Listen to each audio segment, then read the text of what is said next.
اعوذ باللہ من الشیطان الرجیم بسم اللہ الرحمن الرحیم. عزیز طلباء و طالبات، السلام علیکم ورحمۃ اللہ وبرکاتہ. ساتھی جماعت کے اردو کا درس جو نعت کی صورت میں ہے، اور یہ مذکورہ نعت ماہر القادری نے لکھی ہے. پیارے بچوں، یہ نعت ہم نے کل مکمل کی. اس کی تشریح، مفہوم، ترجمہ، معنی یہ ہم نے کل سیکھ لیے. تو آج اس مذکورہ درس کے ہم سوالات کر لیں گے. تو پیارے بچوں، پہلا سوال ہے نعت کسے کہتے ہیں؟ تو بچوں اس کا جواب ہے ایسی نظم جس میں پیارے نبی صلی اللہ علیہ وسلم کی تعریفیں بیان کی جائیں نعت کہلاتی ہے. پھر دیکھ لیجئے، ایسی نظم جس میں پیارے نبی صلی اللہ علیہ وسلم کی تعریفیں بیان کی جائیں نعت کہلاتی ہے.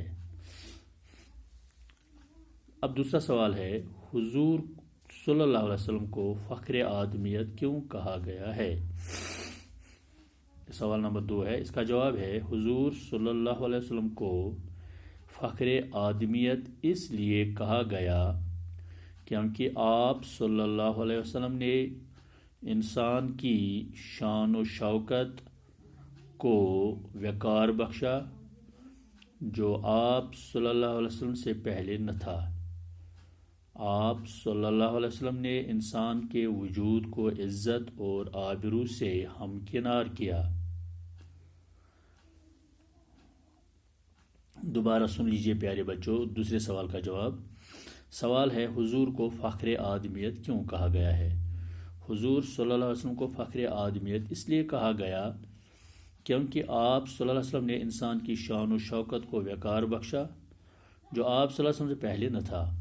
آپ صلی اللہ علیہ وسلم نے انسان کے وجود کو عزت اور آبرو سے ہمکنار کیا. اب تیسرا سوال ہے پیارے بچوں، اس نظم میں حضور کی جو صفات بیان کی گئی ہے ان میں سے کوئی 5 اپنے الفاظ میں لکھے. یہ نظم پوری کی پوری صفات حضور صلی اللہ علیہ وسلم کی صفات سے بھری پڑی ہے، تو ہمیں صرف 5 صفات گنانے ہیں. تو پہلی صفت ہے، آپ صلی اللہ علیہ وسلم بے قصوں کے دستگیر تھے. آپ صلی اللہ علیہ وسلم نے محبت کے اسرار امت کو سکھائے. آپ صلی اللہ علیہ وسلم نے دشمن کو بھی حیات جاویداں دے دی. آپ صلی اللہ علیہ وسلم صادق اور امین تھے. آپ صلی اللہ علیہ وسلم نے فقیروں کی جھولیاں بھر دی. تو پیارے بچوں، یہ تھے یہ 5 صفات جو ہم نے لکھے ہیں، جو ہم نے یہ اس مذکورہ نظم میں پڑھے ہیں، نعت میں پڑھے ہیں.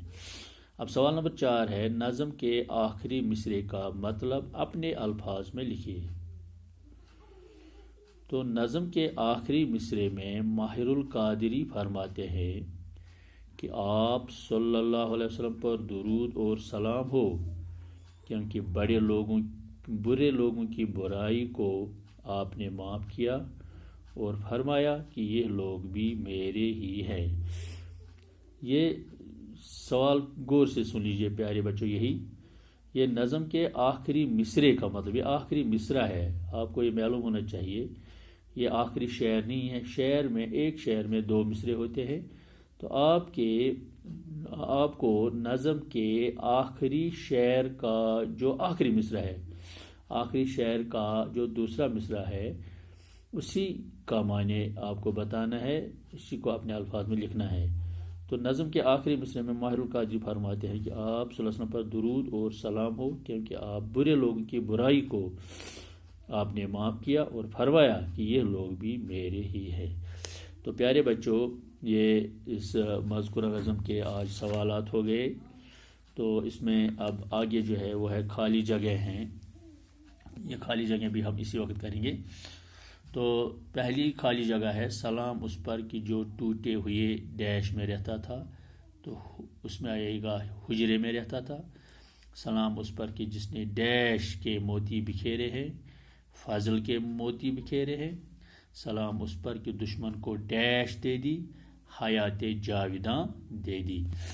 سلام اس پر جو ڈیش دکھ اٹھاتا تھا، سلام اس پر جو سچائی کی خاطر دکھ اٹھاتا تھا۔